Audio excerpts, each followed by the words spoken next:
Greetings and salutations. I am Pat626, and I host Subculture Shock Sunday nights at 10 p.m. right here on Twitch. But my other show is Subculture Talk, which has been gaining quite a bit of following since I've been interviewing goth industrial musicians every week. And in fact, this week is one of the first recommendations given. So I have to give a quick shout out to DJ Kelly, or as I like to call her, DJ Kelly from Pittsburgh, because she's putting on October 23rd a fantastic performance, Danse Macabre 7, I believe. And one of the people that will be performing that night is Dave Dramedy, and suggested, hey, Dave, you should come in the studio. And so, Dave, thank you for following her suggestion. It's nice to meet you. Likewise, thank you for having me, and thank you, Kelly, for the suggestion. This is actually my second interview. Well, technically my second, but my first, maybe, interview proper. First interview proper. Yeah.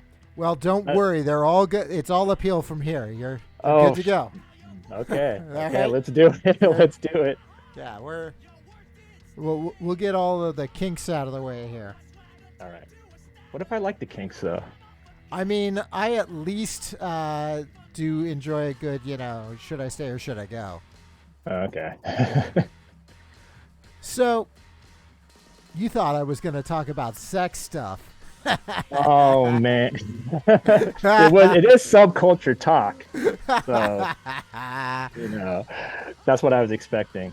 Got the mask and everything going on here. Yeah, no, you're ready. You're absolutely ready. I am ready. I gotta say, too, I know that it's just really simple. It's just a like a bandana and a hat, but it's iconic. It is. It establishes a mood, which I think is it's important for a goth artist such as yourself. And we're going to talk a lot about the mood that you're going for now, but I wanted to start off with how I usually start off these interviews, what I call the supervillain origin story. So how did you even get involved in not just making, but how did you start listening to all this type of music to begin with? As a kid, I was really into music. And I guess the whole timeline was I got into rock music, got into new wave music, got into punk music, got into goth, and then industrial. So that's kind of, one thing leads to another. First goth band I ever listened to was Sisters of Mercy, and I saw the video for This Corrosion on MTV back in probably, I was in 6th grade. So that's how young I started. Yeah, I was going to say, so back when MTV still played music videos. Pretty much back when MTV played. And it was in the daytime, too. I think it was like around 4:50, because I remember they were ending a show to go to the next one, and the closing video was for, I remember, it was for Alternative Nation. I think they had a version of it in the daytime. So then they closed it off with This Corrosion. You were the first person to answer this question with that knows like the time that they first really got exposed to goth music. If I remember correctly, it was 4:50 on a Tuesday. I was wearing my blue polo shirt and. Yeah, right. I have a very good memory. That makes one of us. I have already been called out by DJ Kelly for confusing the Kinks and the Clash, which I do all the time. So. Yeah, right. I kind of caught that too, but I didn't want to, penalize you for it. No, you should absolutely. Well, again, this isn't a sex talk show, so that's why. That doesn't mean I won't enjoy the punishment anyway. All right. I mean, for all you know, I've got a boner this whole time. Oh well, at least you got your boots on. I don't know what that means, but you might need a third one. Third boot. Okay, moving along. This is why I wear a skirt. Right. So, wow. All right. So, how did you go then from listening to goth music to actually making it? Well, I didn't really, when I got into making music, and I'm sure a lot of your guests have said this, is that they kind of started doing a different kind of music before Oh yeah. going into goth music. So that's kind of how it was. I was more into doing, like a hard rock band, Yeah. which I did, and then Let me guess, as a teenager? yeah, as a teenager, and then in my early 20s, and and so Yeah. on. And then also I was really like after goth. I mean, I still listen to goth music or dark music now, but I started getting really into Britpop too. So Ooh. it was kind of a very high. I tried to do a hybrid of like American rock and roll and Britpop because I really love those two genres of music. Yeah. So that was the kind of band I wanted. And then, there's always been a dark aesthetic to me. So all the songs would always kind of veer towards, Right. a darker sound. Maybe not necessarily a darker subject, but a darker sound. One of my big influences is Suede, the band Suede, Yeah. and they do have a lot of very dramatic and dark sounding songs. And maybe the lyrical content as well. Since a lot of it's about being a junkie. But that was kind of the energy I wanted to do. So the more I did it, the more I kind of morphed into what the dramedy became. It is today. So, but yeah, I did start out playing hard rock music and punk bands, and industrial bands. So, You you settled. It sounds like you've at least found the voice that you want to use right now in like the goth and post-punk style stuff. Yeah. I mean, it's kind of I think what I'm doing right now with the solo guitar, Matt from the band Guilty Strangers, he came up with a really good term for what I'm doing, and he called it Western punk noir, which I really kind of really agree with because, some of the stuff has a very tiny Western, vibe to it. And it is kind of punky because I do have a lot of energy. And even though I'm a solo performer at the moment, I do try and bring energy into my performance, be it the way I sing, the way I move, the way I strike a chord. So, and it's just dark overall. So, but yeah, it's always just veered towards that, especially for dramedy stuff. When I did punk bands or post-punk or other bands, or other styles of music, it's always been with other bands, like playing bass in an industrial band or playing guitar in a punk band, but as far as dramedy goes, this is what it is. So that kind of brings us towards like the shift that has happened in your music as of late. Yeah. It has gone from just the band, the Dramedy, to now your solo act, Dave Dramedy.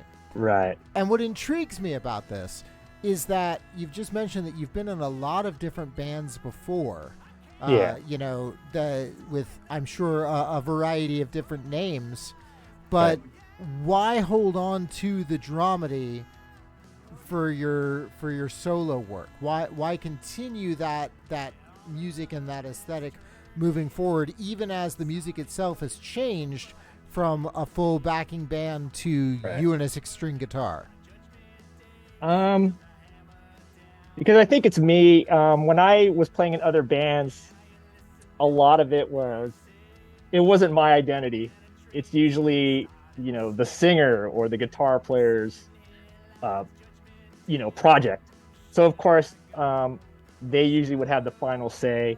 And at times I would give, I'd go, oh, here's a cool riff I got, here's something. But, being an artist myself, I would keep all the good stuff for me, and the stuff I didn't really care about, I would just give to other artists. And whether they used it or not, I didn't really care.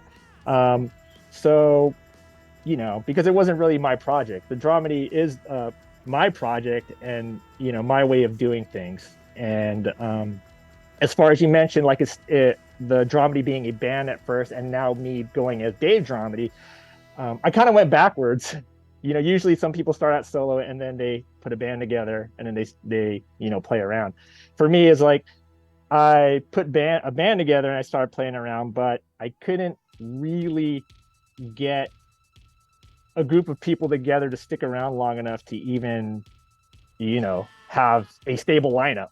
It was like, okay, I got a bass and a drummer and a guitar player. We'd play a couple shows and then one by one they'd leave. and then I'd have to do it all over again, and then do it all over again, and then I would stop, and then I would, I got sick of doing the dramedy, so I would play with other people, and then I would go back to the dramedy, and then the whole cycle again. And in fact, this year I was almost ready to quit doing my music, or maybe just music in general, because it just got so tiring. But I wanted to try it one more time, and I figured the common denominator of of the dramedy was basically me. So I should just go by Dave Dramedy as opposed to the Dramedy. That way, it's all me. It doesn't confuse anybody if I play solo. I don't have to explain, oh, I am the dramedy, but it's just me tonight. I am the dramedy. Yeah, but they'll hear some of my samples and go, oh yeah, but this thing is like a full band. Are you going to be by yourself? Like, yeah, but it's just me tonight. It's not the full band. So I wanted to just break down that whole thing and just get rid of, what I did in the past with the dramedy and just promote myself as a solo artist. So that way nobody gets confused. If I happen to put a band together, that's cool. But even if I put a band together and, again, they all leave, it's still just me. So that's kind of why now I'm going as Dave Dramedy. So even if a backing band joins you, it's still going to be Dave Dramedy. It's not going to be the Dramedy. No. It's just Dave Dramedy with other people. Kind of like when you played guitar for Caroline Blind.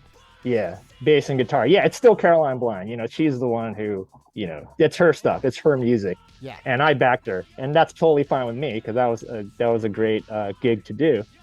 But at the end of the day, it's all her. Whether I'm there or not, it's still Caroline Blind.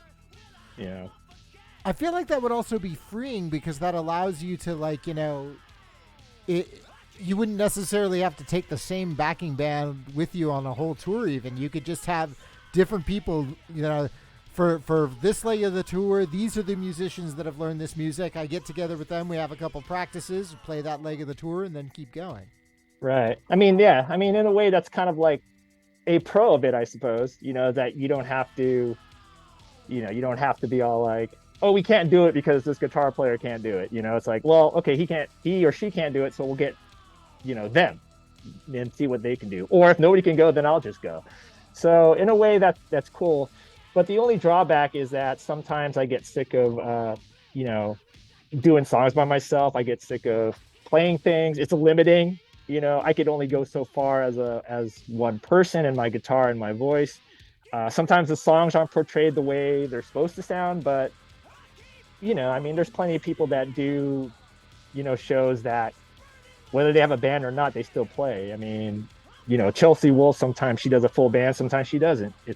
That's just how it is. And also now with the advantage of having backing tracks, which I am going to be experimenting with soon, it might open, doors for me as far as getting the sound portrayed the right way, the songs portrayed the right way that I want them to, So that actually, are you saying that right now you're not quite playing the songs as you want them to be, or are you happy with how the music currently sounds with you and the guitar? I'm happy. No, I am happy with how it's sounding.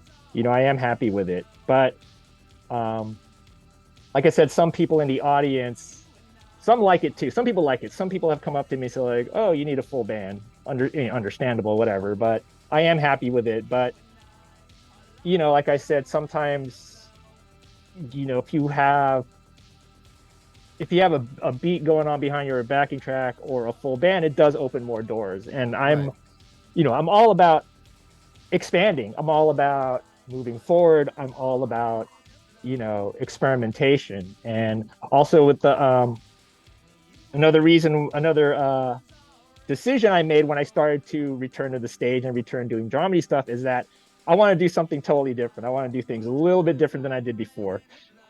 Hence, I've never before when I used to play, it was just be, me dressed up in whatever clothes I was wearing, but now I'm like, well, let me get an aesthetic that goes with my attitude at the time, like right now you see the bandana, you see the hat. And to me, yeah, this is like my look because as far as I know, I feel like a renegade, a rebel doing this. I feel like, you know,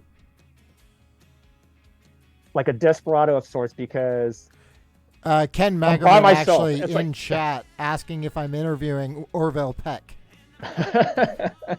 That's the second reference I had about Orville Peck. One of my friends told me call me the Gothic Orville Peck. You know, Run with it. Run with it. Make it yours.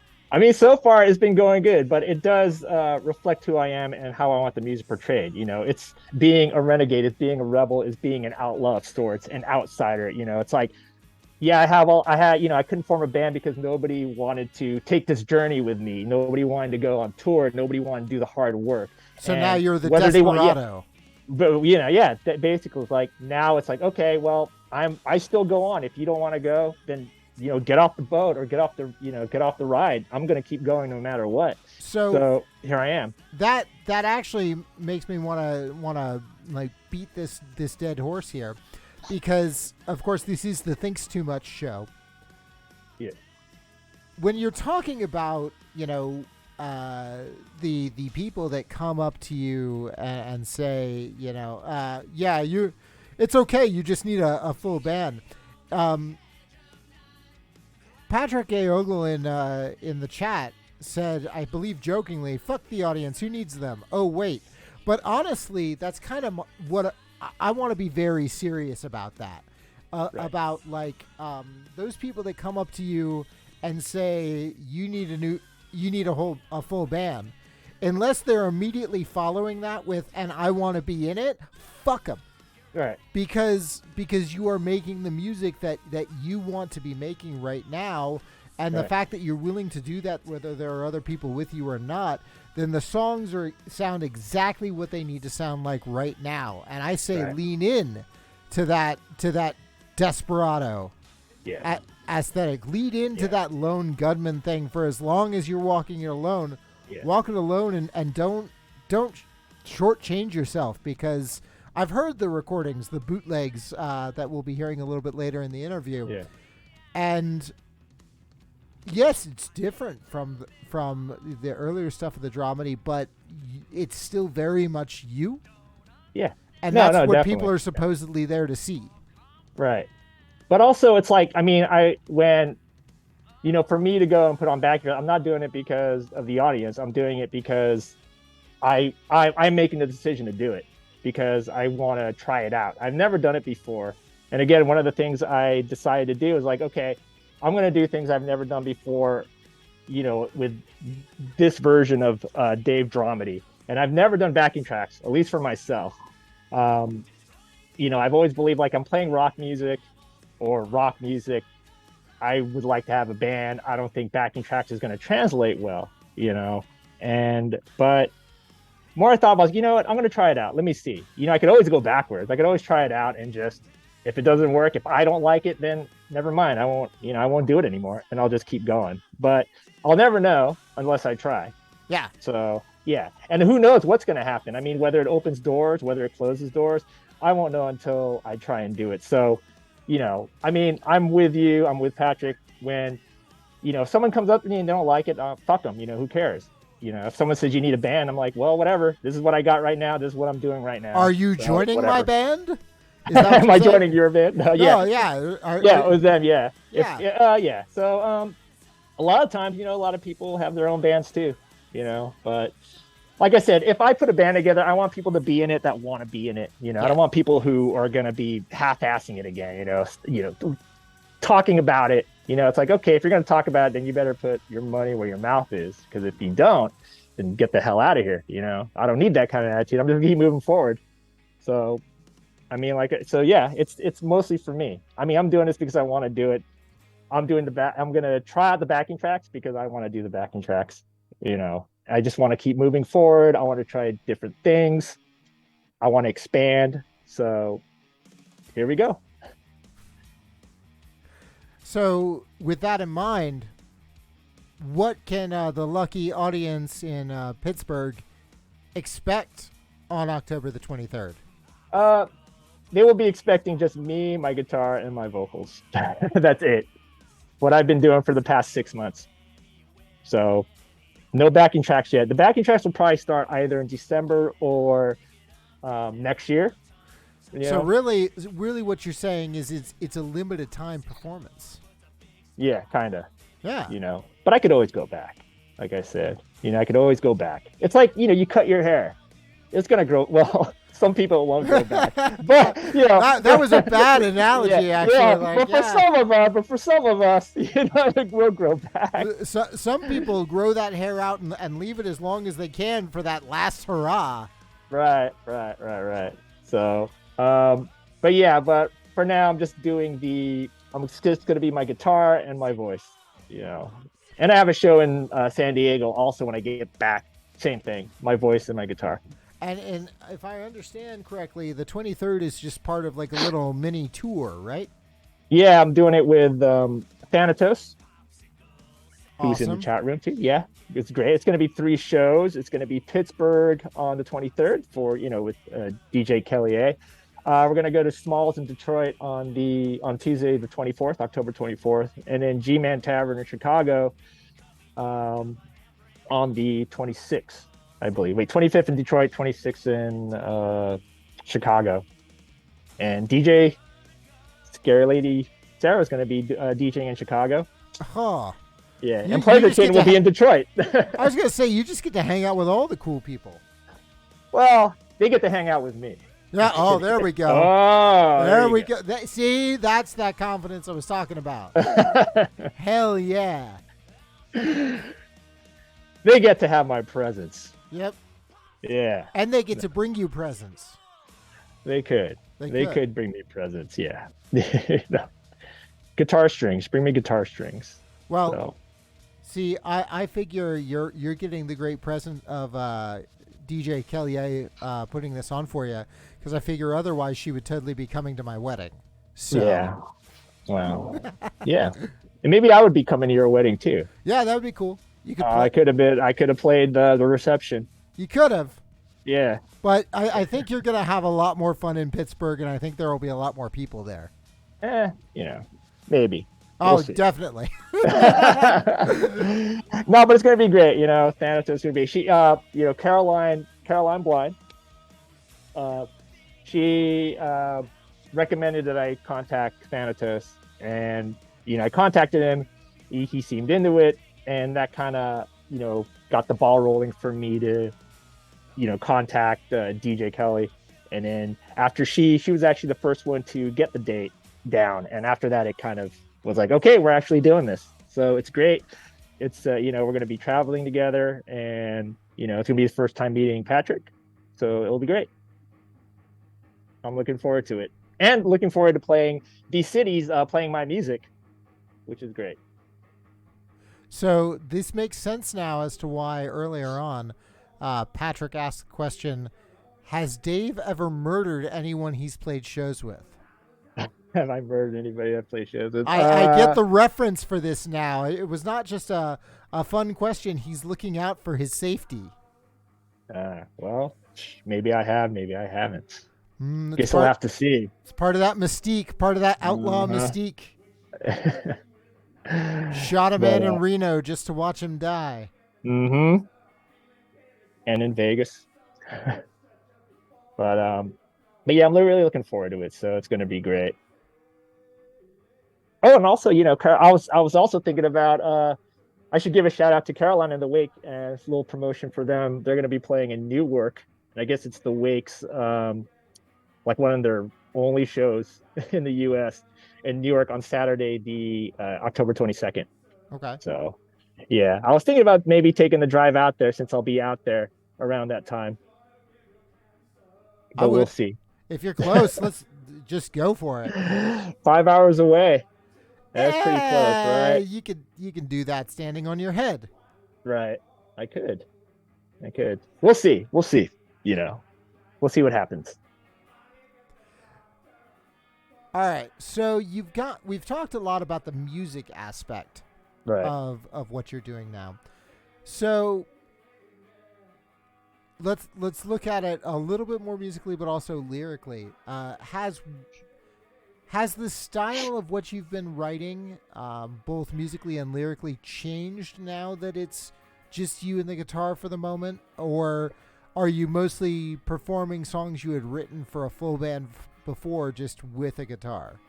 It's actually a little both. A lot of the stuff I've been playing are songs that I've already had, but I did do a lot of different arrangements for them. So what people are going to hear at the show is not how the song sounded like when I initially wrote it and recorded it and released it years ago.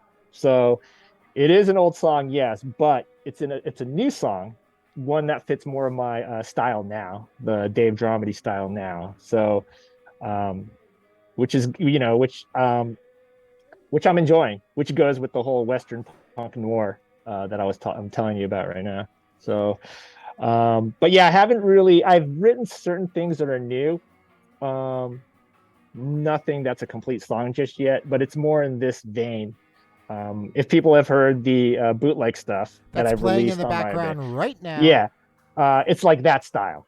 It's got this Western rebel outlaw type of vibe, a little punky kind of vibe, and I'm enjoying it a lot. I'm really enjoying it to the point where I'm probably gonna make an album sometime next year of these newer versions of these songs, because it wouldn't make sense to, play the old version, especially when the ones I'm doing now are I think they're a lot better than how they were initially written. And and going back to how they were, that would just be going backwards. It wouldn't be going forward at all. No, I mean, you have to live and change and adapt, as Patrick is saying in chat right now. Right. I mean, I didn't think I could. I mean, I just kind of was like, I didn't really want to. Back in April, which is when I started this, I wasn't in the mindset of like writing new songs. I got to go write new songs, because I think the songs I have are really great. I think they're good. It's like what Ken Majorman said about his band. He's playing songs that they wrote long time ago because he thought they didn't get their due, and that's kind of how I feel about the songs I have. I think they haven't had a chance. I think they're good songs. I think not a lot of people have heard them, and they need to be heard, because I do think that people like them. So I'm not going to just get rid of some good songs that never had a chance. I'm going to pull them out. Well, especially if you think about it, the pandemic further skewed that, because no one was hearing songs out like there are albums that were never toured on, and songs that were maybe, if you had started playing them out in 2020, songs that were maybe a year old are now 3 years old. Right. That is true. So in a way, it's like the music has a new identity, and maybe giving the lyrics the new identity as well, and one that fits how I am right now. And I think when I write music further, it's going to be how I rearrange these older songs now. That's the starting point of how I'm going to start writing, and in the direction I'm going to go in from this point on. So, recording an album with these songs will point the direction I'm going in. So as you find, have you noticed that the themes of the lyrics that you're writing, have they changed now that you're writing to kind of fit this cowboy punk aesthetic? Well, out of the little bits and pieces of music I've written, I haven't written any lyrics for it yet. It's just been little pieces of music, that aren't really songs just yet. I have no idea the direction of the lyrics will go, because usually my lyrics, from how I ever wrote them, they're usually based on my own experiences or loosely based on other people's experiences. I'll merge them together, and it's more, all of them are all about relationships, whether it's a friendship, romantic relationship, loss, trust, anger, sadness, most of those, they're mostly all about that. A lot of personal stuff, because, I think that's the kind of stuff I experience in my life. And that's kind of the only thing I can write, because those are the only experiences I want, or that I have. I wouldn't write Heartbreak is the only experience I want. How gothic. Yeah. And there's plenty of that, there's plenty of that. But I mean, I wouldn't write a political song because though I do keep an eye on politics.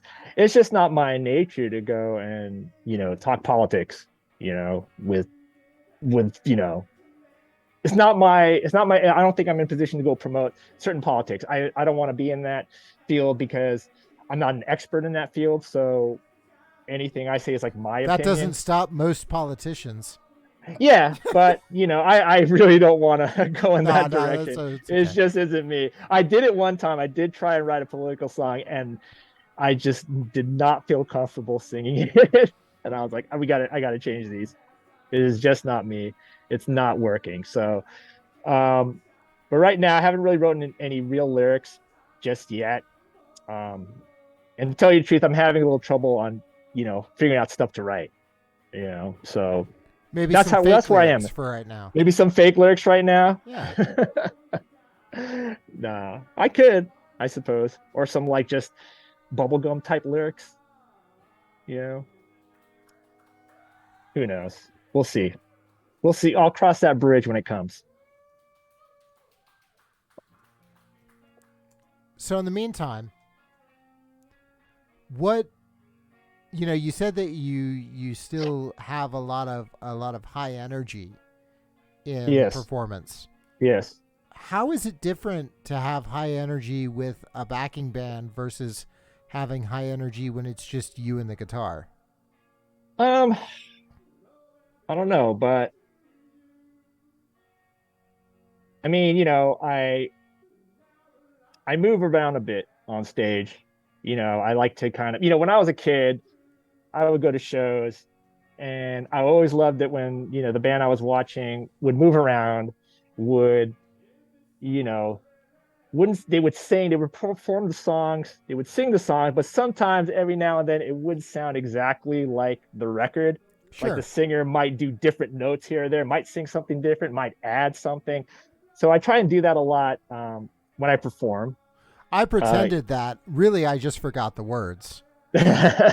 I always try and, sing differently certain things, or, maybe instead of do a low note, do a high note here, maybe connect these two parts together. There's that aspect. I just like to move. I like to, turn my head, give a look. I mean, when I played solo years ago, and I moved around a lot more because I didn't have to worry about a hat and a bandana falling on my head. I remember a lot of people said, wow, you have so much energy. It's like watching a band, except there's no band up there, you know? Yeah. So, and I'm kind of a little bit influenced by a lot of the, I mean, Elvis, he played guitar and he sang at the beginning and he kind of gave an energy. So it's kind of more towards something like that, I just can't help. I can't really just stand up there. I can't really just stay still and stand up there and play, even on the slow songs. I mean, I'm not going to like totally rock around on a slow song, but, I'll move around a bit. I'll walk across the stage from side to side, just stuff like that. Just give it a little, just put a little performance in there as opposed to just standing there and singing the song, which isn't bad. It's fine for people to do that. I'm not knocking that. It's just, for me, it's hard for me to do that. You got to knock something, man. Give me something to work with here. No, I'll be offensive, and then you'll start mocking me the whole time. That's you said at the beginning. The secret is out. Okay. No, I'm kidding. So the joke there, folks, just to give you some subculture talk behind the scenes, is that I tell all my guests, I tell all my guests that because this is an 18-up channel, they can say whatever they want, but if they're offensive, I will mock them ceaselessly. Yeah. Not something I've had to do yet either. No. Okay. We can start now. Oh, we could. Well, no, I wouldn't want to. That's kind of energy I like to bring to the performance. So what do you say? Like, obviously the backing track is next, and you have like a plan to record all the Dramedy songs that you're now playing solo, re-record them. Yeah. Do you have like any other plans for the project, or right now is it just make the music you're making? Well, I mean, for the tour, I'm releasing a bootleg CD or bootleg CD, much like in the vein of the stuff I have on my website. But it's a CD, and there'll be like 12 songs on there, pretty much covering like the live songs I've played from the last 6 months. And there'll also be a special interview that's exclusive to the CD. That'll be released on the tour. And, after this tour, I'm going to release a very abbreviated version on Bandcamp. Basically, the CD will have 13 tracks and the Bandcamp will only have 5. So you get a lot more stuff on the CD. I got the backing track done, but actually I should mention this about the backing track. The backing track will basically be a lot of the songs that are from my previous albums, because I've released 2 albums as the Dramedy. So a lot of backing tracks will be from those 2 albums. And then for that, I'll start playing that, and I'll be releasing a CD entitled like Chapter 1 or something, to promote that. Right. So yeah, and I'll still be playing, like I'll have the backing track songs, and I'll have the songs I'm playing now, and I'll do a mix of both of those on my performances, probably in December or next year. And then sometime next year, I plan on recording an album for the songs I'm doing now. So those are my future plans, so to speak. You gonna sleep at all? Maybe eat? No, I'll sleep when I'm dead. A desperado never sleeps. We just keep roaming. So speaking of that, so we've talked about the desperado thing, and it makes me realize. So there is like a certain blending of Western iconography into certain goth music. We've seen the Sisters of Mercy do it. Andrew Eldritch just had that hat. Yeah. We've Fields of the Nephilim. Fields of the Nephilim, perfect example. Yeah. And like Nick Cave has done certain things, especially with like coats and jackets before. The Dark Star Calling, who I'm interviewing next week, does a lot of that, their aesthetic. Yeah. But you don't really think about like that sort of attire and goth music. It's not what you think of in your head. Why do you think there is this fallback to like the desperado aesthetic for certain types of goth bands? I don't know. I think with bands, maybe it's like, maybe in their head they're like a band of outlaws, and you associate outlaws with, cowboys, Well, which came first with you? And you have which came first with me? Yeah, because actually, you mentioned that you were gonna like do this on your own, like a desperado. So was it the hat and the bandana first, or did the I'm a desperado now kind of justify the hat and the bandana? Actually, when I put this on, I was like, I just wanted a look and aesthetic for what I'm doing, and I put this on. I said, I'm a very simplistic person. I'm not gonna, get a really big extravagant outfit together. So I was like, I got this hat, I got this bandana, I'll put it on. I got some sweaters and shirts or whatever I could wear.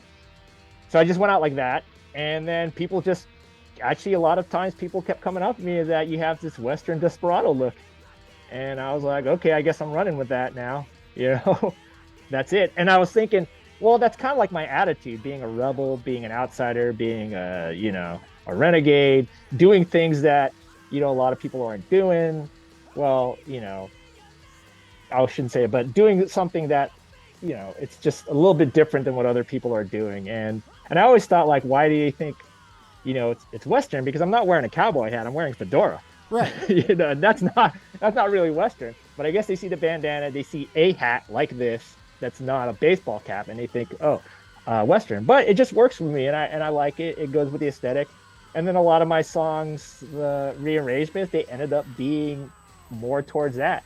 So the more people said it, the more I just said, okay, I guess that's what I am, and then the guy from Matt from Guilty Strangers was like, oh, Western punk noir, and I'm like, okay, I guess that's Let's it. go. Yep. So I didn't really set out to do this, but it did fit, more or less it did fit the aesthetic that I was going for,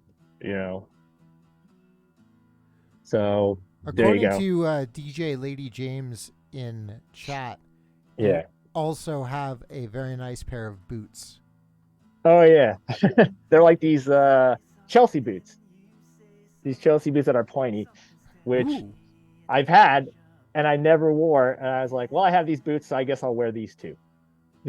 you know? You could have made a boots are made for walking joke there, and you didn't. I didn't. And that's I'm gonna hold it against you forever. That's my way of being offensive.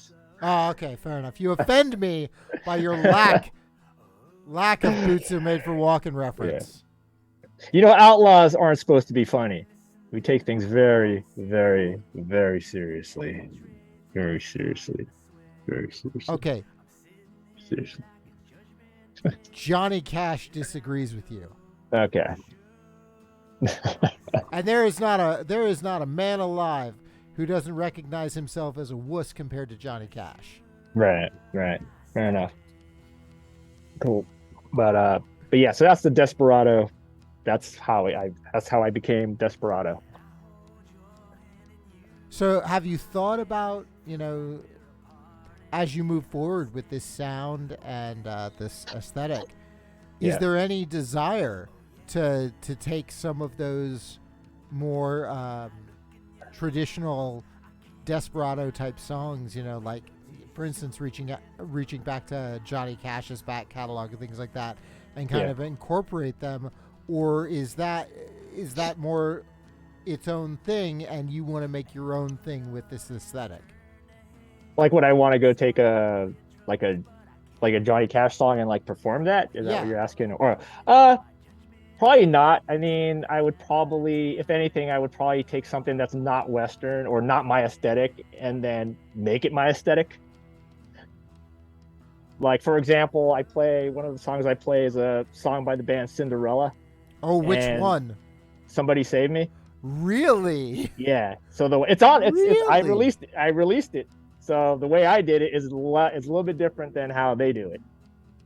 So that's kind of like more my steam is like, I'm not gonna, I wouldn't go and make cover a country song just to cover a country. I would like to just get something and just go, oh, I'll cover this. I like having that challenge. It comes with the whole thing about, challenging myself as a writer, challenging myself as a performer to just take something that's not, I mean, I'd be more interested taking a Public Enemy song and giving it my aesthetic, as opposed to doing a Johnny Cash song. All right. So next year, I'm waiting for it. Dave Dramedy, Prophets of Rage by Public Enemy. Let's go. All right. I will jot that down and let's go. I will do something and I will send it to you. All right. This is the new horrors that I have wrought. But yeah, so I mean, there's some other stuff I wanted to go cover also and do it my way. So I do have a list of things I would like to do. But we'll see in the future.